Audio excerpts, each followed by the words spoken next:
Dear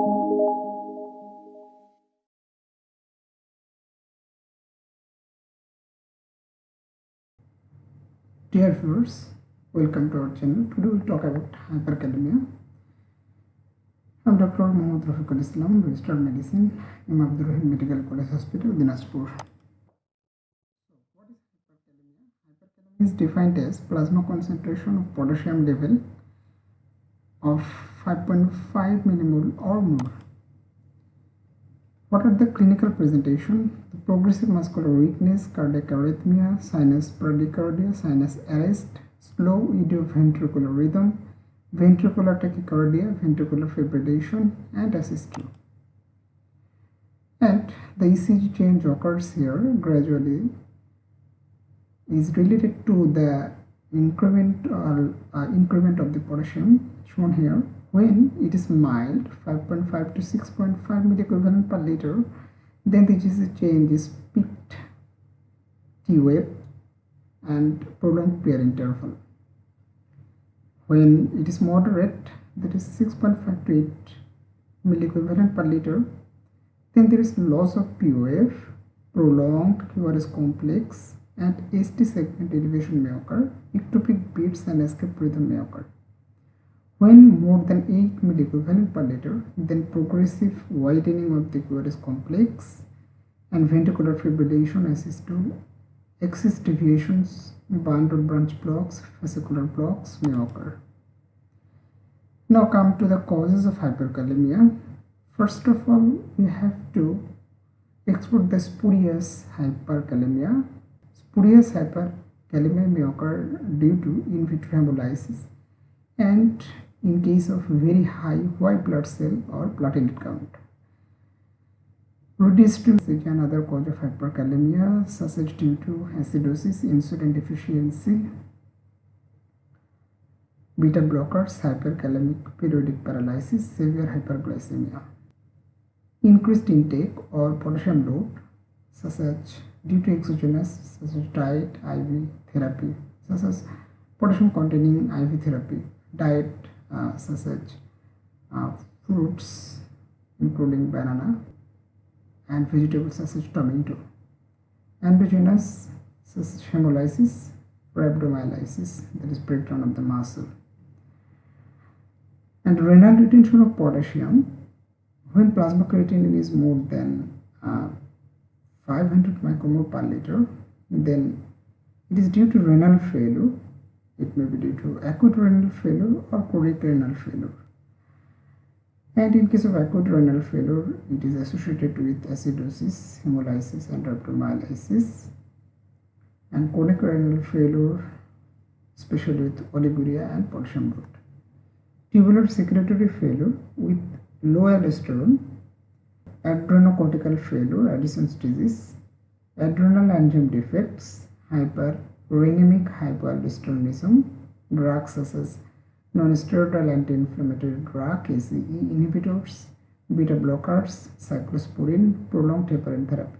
With normal and high aldosterone, tubular transport defect such as pseudo-hypoaldosteronism, tubular interstitial disease such as systemic lupus erythematosus, renal transplant, amyloidosis, obstruction and infection, drugs such as amiloride and spironolactone. What is the treatment? Yes, when to treat? First, we have to know this. When the serum potassium level is 6.5 or more milliequivalent per liter, irrespective of ECG change, we should treat. And also, if it is below 6.5 or equal, then with ECG change, we should treat. And what are these changes occurs? We have shown in the prior slides. So what will be the treatment approach? First of all, stop all the sources containing potassium, drugs, fluids, and fruits. Injection calcium gluconate, 10 millimole of 10% calcium gluconate over 2 to 3 minutes for immediate antagonism of the cardiac effect of hyperkalemia. Glucose with insulin, we use 100 cc of 25% dextrose within 10 to 30 minutes then 10% dextrose in maintenance dose, otherwise rebound hyperkalemia may occur.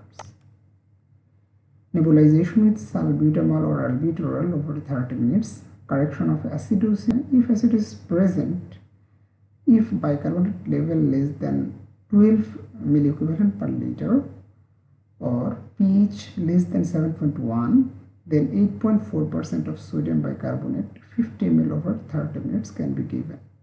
But be cautious. We should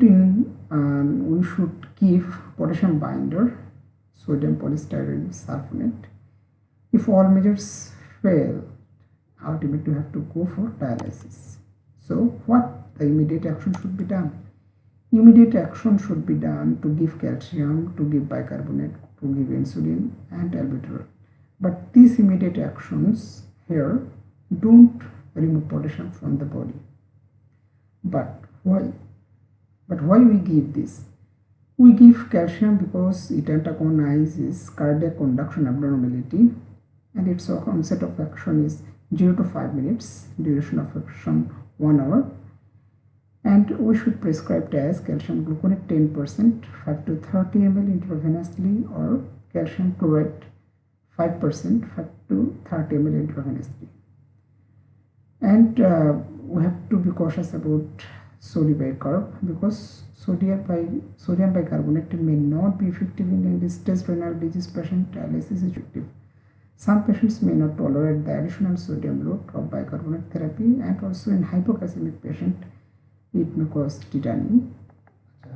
Insulin, it distributes potassium into the cell. Onset of action is over 15 to 60 minutes and duration of action 4 to 6 hours.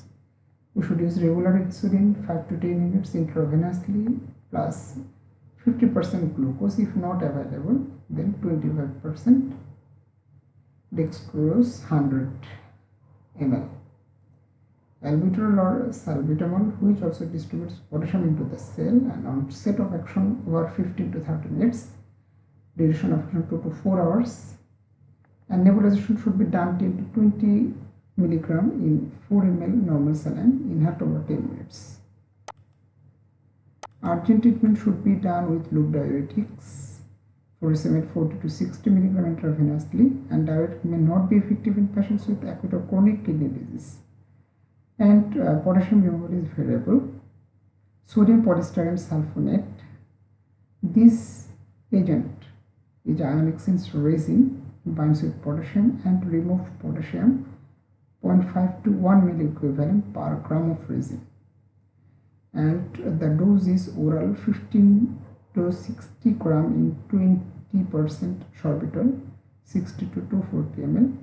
Rectal dose is 30 to 60 gram in 20% sorbitol. It should be minded that resins with sorbitol may cause bile necrosis and intestinal perforation, especially in post-operative patient. And we have said that ultimately dialysis can be done by hemodialysis or peritoneal dialysis if all measures fail.